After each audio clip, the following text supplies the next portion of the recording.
아멘.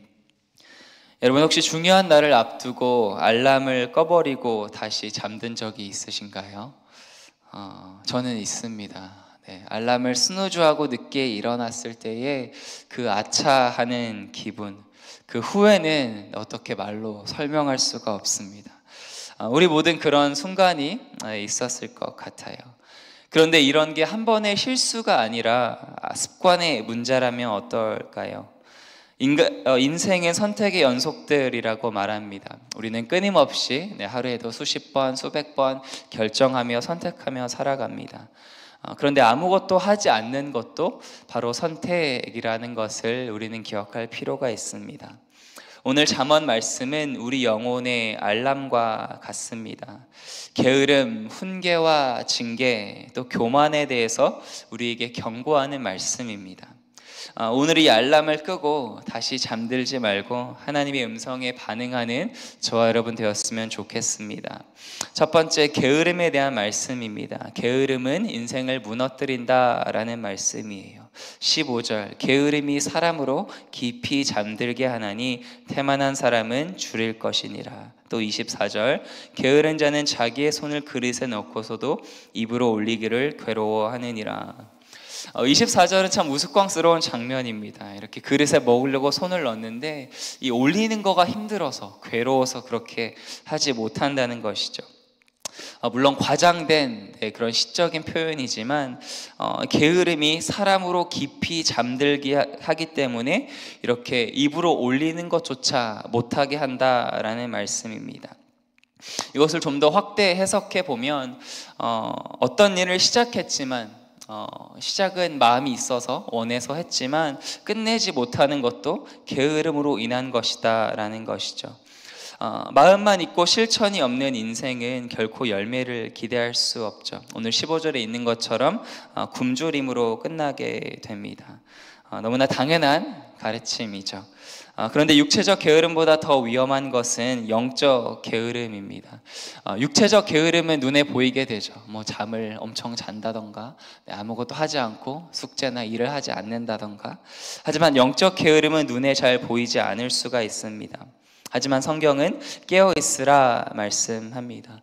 기도의 자리, 말씀의 자리, 회개의 자리, 섬김의 자리를 하루 이틀 미루다 보면 그것이 습관이 되어서 은혜의 기회를 놓치게 된다는 것이죠. 결국 우리의 믿음이 영원히 메말라 가게 됩니다. 그래서 오늘 이렇게 기도했으면 좋겠어요. 오늘은 말씀 이렇게 세 가지 포인트인데 마지막으로 기도 제목을 적어봤습니다. 하나님, 제 영혼이 잠들지 않게 하여 주옵소서. 늘 깨어 있어서 하나님의 말씀과 성령의 인도하심에 민감하게 반응하게 하여 주옵소서. 게으름은 인생을 무너뜨린다라는 가르침이에요. 두 번째, 훈계와 징계를 받는 자가 지혜를 얻는다는 것입니다. 16절, 계명을 지키는 자는 자기의 영혼을 지키거니와 자기의 행실을 삼가지 아니하는 자는 죽으리라.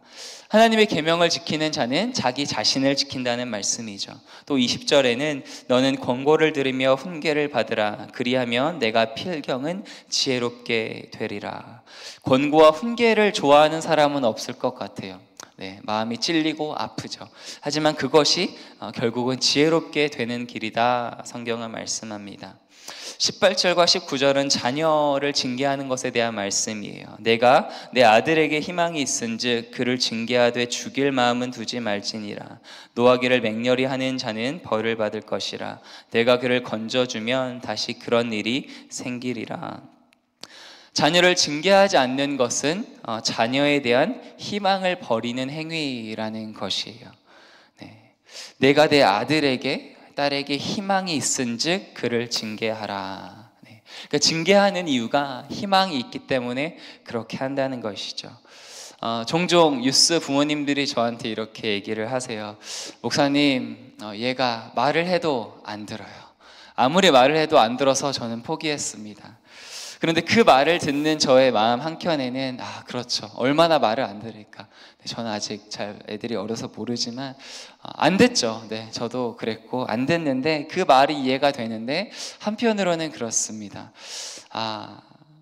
말을 안 들어서 말을 안 한다는 것, 그러면 자녀에 대해서 포기를 한 것인가 라는 생각이 들어요.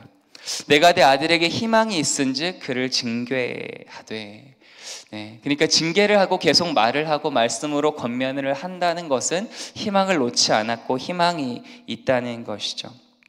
자녀를 징계하는 것은 사랑입니다. 그러나 18절 후반부에 있는 것처럼 징계하되 감정적인 태도로 해서는 안 된다는 말씀이죠. 저는 리더에게 제일 중요한 것이 teachability, 그러니까 배우려는 태도, 배움에 대한 열린 마음이라고 생각을 합니다. 지금은 조금 부족할 수 있지만 하나님이 말씀하실 때 그것을 듣고 말씀대로 순종하고, 또 선생님이 또는 이렇게 지체가 나에게 말했을 때 그것을 듣고 또 고치려는 태도가 있다면 훌륭한 리더가 될 수 있다고 생각합니다. 제가 처음 가르쳤던 제자 중에 지금 이제 결혼까지 했는데, 그 친구는 사람들이 다 좋아하는 자매였어요. 그 이유가 뭐냐면 누가 말만 하면은 일단은 웃어줍니다. 막 반응을 해요. 박수 치면서. 그래놓고 이렇게 얘기해요. 뭐라고요? 이렇게 얘기합니다. 그러니까 이해도 못했는데 일단 반응을 하고 들어주는 거예요. 그래서 모든 사람들이 그 자매를 좋아합니다.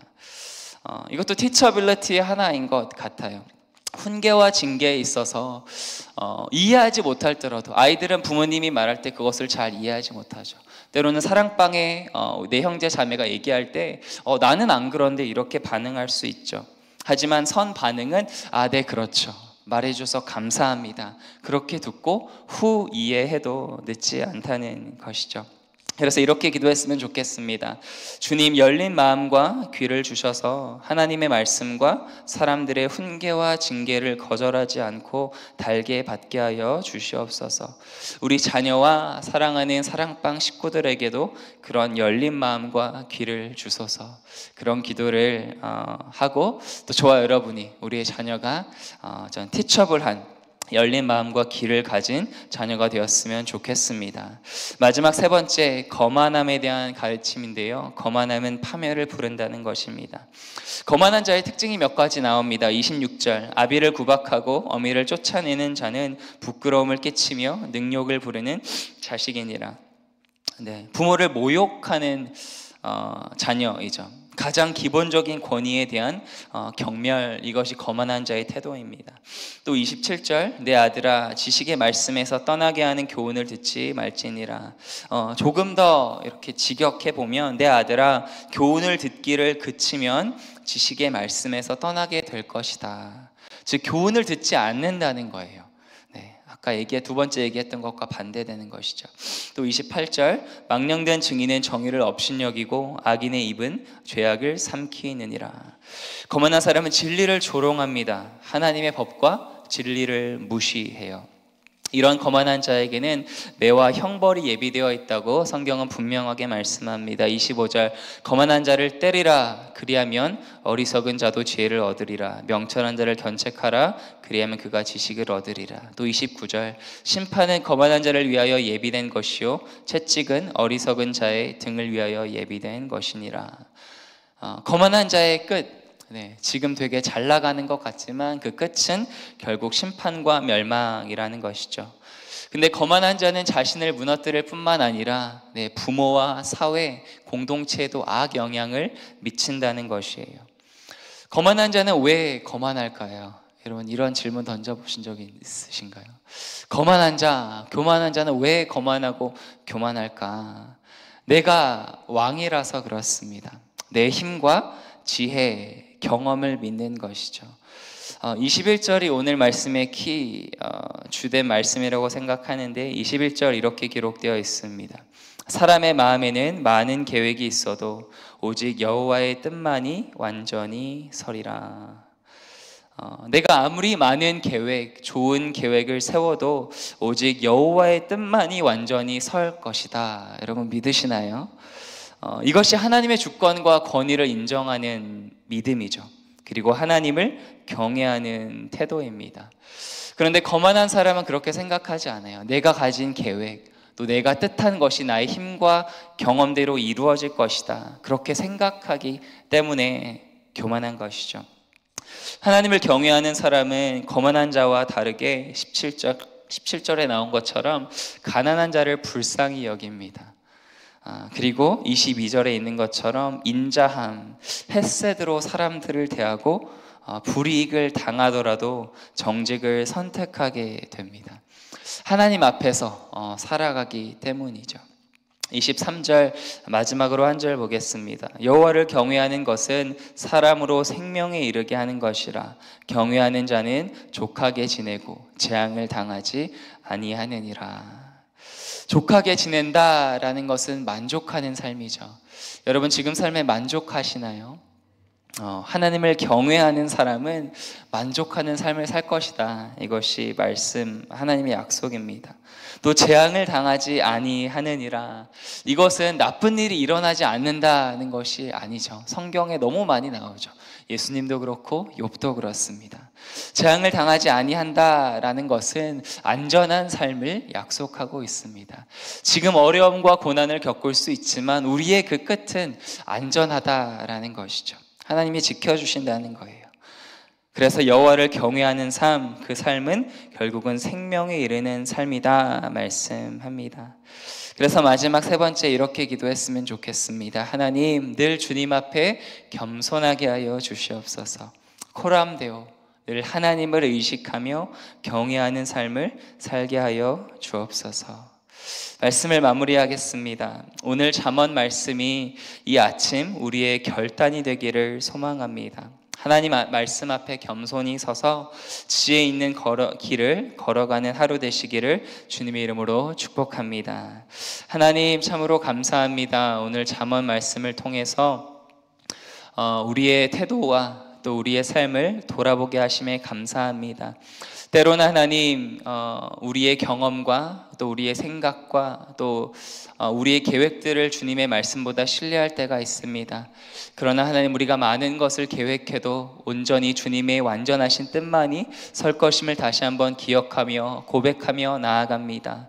하나님, 오늘 하루 주님의 말씀을 듣는 겸손한 마음을 주시고 또 주님의 훈계와 징계를 달게 받게 하시며 또 하나님 정말 말씀보다 앞서지 않고 성령보다 앞서지 않고 기도보다 앞서지 않는 하루가 되게 하여 주시옵소서.